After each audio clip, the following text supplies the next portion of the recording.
Treasure Island by Robert Louis Stevenson. Dedication. To S.L.O., an American gentleman, in accordance with whose classic taste the following narrative has been designed, it is now, in return for numerous delightful hours, and with the kindest wishes, dedicated by his affectionate friend, the author.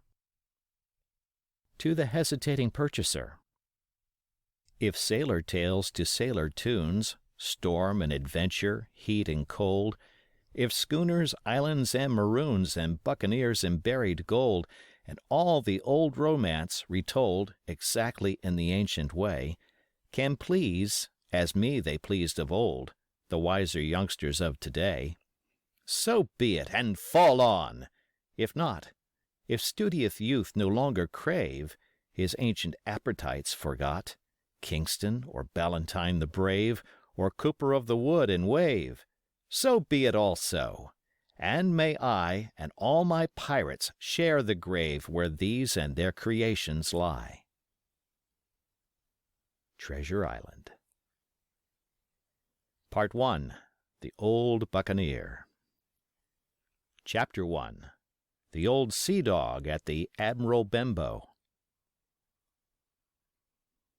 Squire Trelawney, Dr. Livesey, and the rest of these gentlemen having asked me to write down the whole particulars about Treasure Island, from the beginning to the end, keeping nothing back but the bearings of the island, and that only because there is still treasure not yet lifted, I take up my pen in the year of grace 17 something, and go back to the time when my father kept the Admiral Benbow Inn, and the brown old seaman, with the sabre cut, first took up his lodging under our roof. I remember him as if it were yesterday, as he came plodding to the inn door, his sea-chest following behind him in a hand-barrow, a tall, strong, heavy, nut-brown man, his tarry pigtail falling over the shoulders of his soiled blue coat, his hands ragged and scarred, with black, broken nails, and the sabre cut across one cheek, a dirty, livid white. I remember him looking round the cove and whistling to himself as he did so, and then breaking out in that old sea song that he sang so often afterwards. 15 men on the dead man's chest, yo-ho-ho, and a bottle of rum, in the high old tottering voice that seemed to have been tuned and broken at the capstan bars. Then he rapped on the door with a bit of stick like a handspike that he carried, and when my father appeared, called roughly for a glass of rum. This, when it was brought to him, he drank slowly, like a connoisseur, lingering on the taste, and still looking about him at the cliffs and up at our signboard. "This is a handy cove," says he, at length, "and a pleasant situated grog shop. Much company, mate?" My father told him no, very little company, the more was the pity. "Well, then," said he, "this is the berth for me.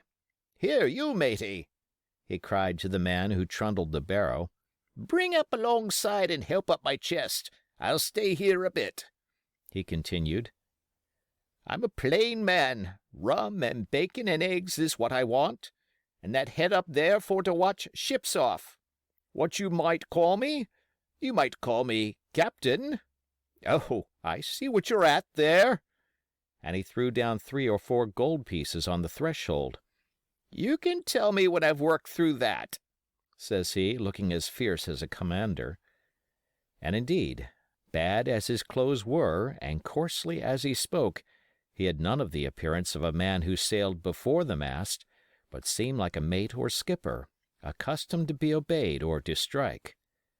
The man who came with the barrow told us the mail had set him down the morning before at the Royal George, that he had inquired what inns there were along the coast, and hearing ours well spoken of, I suppose, and described as lonely, had chosen it from the others for his place of residence, and that was all we could learn of our guest. He was a very silent man by custom. All day he hung round the cove or upon the cliffs with a brass telescope. All evening he sat in a corner of the parlor next the fire, and drank rum and water very strong. Mostly he would not speak when spoken to, only look up sudden and fierce, and blow through his nose like a foghorn. And we and the people who came about our house soon learned to let him be. Every day, when he came back from his stroll, he would ask if any seafaring men had gone by along the road. At first we thought it was the want of company of his own kind that made him ask this question, but at last we began to see he was desirous to avoid them. When a seaman put up at the Admiral Benbow, as now and then some did, making by the coast road for Bristol, he would look in at him through the curtained door before he entered the parlor, and he was always sure to be as silent as a mouse when any such was present. For me, at least, there was no secret about the matter, for I was, in a way, a sharer in his alarms. He had taken me aside one day, and promised me a silver fourpenny on the first of every month if I would only keep my weather eye open for a seafaring man with one leg, and let him know the moment he appeared. Often enough, when the first of the month came round and I applied to him for my wage, he would only blow through his nose at me and stare me down. But before the week was out he was sure to think better of it, bring me my fourpenny piece, and repeat his orders to look out for the seafaring man with one leg. How that personage haunted my dreams I need scarcely tell you. On stormy nights, when the wind shook the four corners of the house, and the surf roared along the cove and up the cliffs, I would see him in 1,000 forms and with 1,000 diabolical expressions. Now the leg would be cut off at the knee, now at the hip. Now he was a monstrous kind of a creature who had never had but the one leg, and that in the middle of his body. To see him leap and run and pursue me over hedge and ditch was the worst of nightmares, and altogether I paid pretty dear for my monthly fourpenny piece in the shape of these abominable fancies. But though I was so terrified by the idea of the seafaring man with one leg, I was far less afraid of the captain himself than anybody else who knew him. There were nights when he took a deal more rum and water than his head would carry, and then he would sometimes sit and sing his wicked old wild sea songs, minding nobody. But sometimes he would call for glasses round, and force all the trembling company to listen to his stories, or bear a chorus to his singing. Often I have heard the house shaking with yo-ho-ho and a bottle of rum, all the neighbors joining in for dear life, with the fear of death upon them, and each singing louder than the other to avoid remark. For in these fits he was the most overriding companion ever known. He would slap his hand on the table for silence all round. He would fly up in a passion of anger at a question, or sometimes because none was put, and so he judged the company was not following his story. Nor would he allow anyone to leave the inn till he had drunk himself sleepy and reeled off to bed. His stories were what frightened people worst of all. Dreadful stories they were, about hanging and walking the plank, and storms at sea, and the dry Tortugas, and wild deeds in places on the Spanish Main. By his own account, he must have lived his life among some of the wickedest men that God ever allowed upon the sea, and the language in which he told these stories shocked our plain country people almost as much as the crimes that he described. My father was always saying the inn would be ruined, for people would soon cease coming there to be tyrannized over and put down and sent shivering to their beds. But I really believe his presence did us good. People were frightened at the time, but on looking back they rather liked it. It was a fine excitement in a quiet country life, and there was even a party of the younger men who pretended to admire him, calling him a true sea dog and a real old salt, and such like names, and saying there was the sort of man that made England terrible at sea. In one way, indeed, he bade fair to ruin us, for he kept on staying week after week, and at last month after month, so that all the money had been long exhausted, and still my father never plucked up the heart to insist on having more. If ever he mentioned it, the captain blew through his nose so loudly that you might say he roared, and stared my poor father out of the room.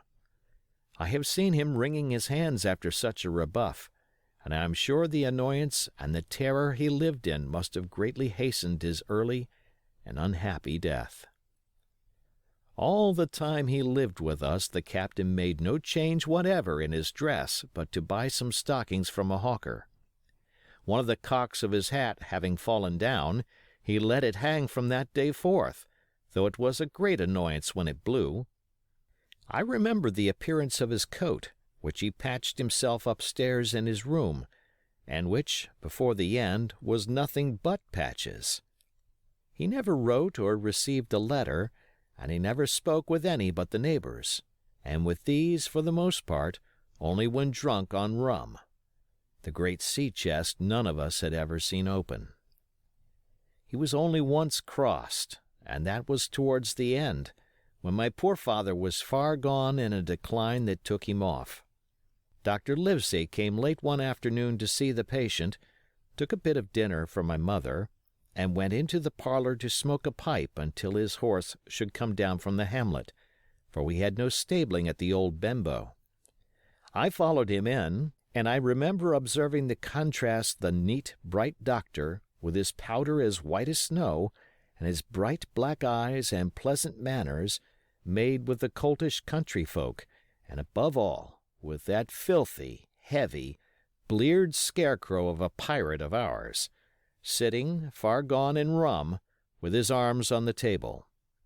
Suddenly he, the captain that is, began to pipe up his eternal song, 15 men on the dead man's chest, yo-ho-ho, and a bottle of rum.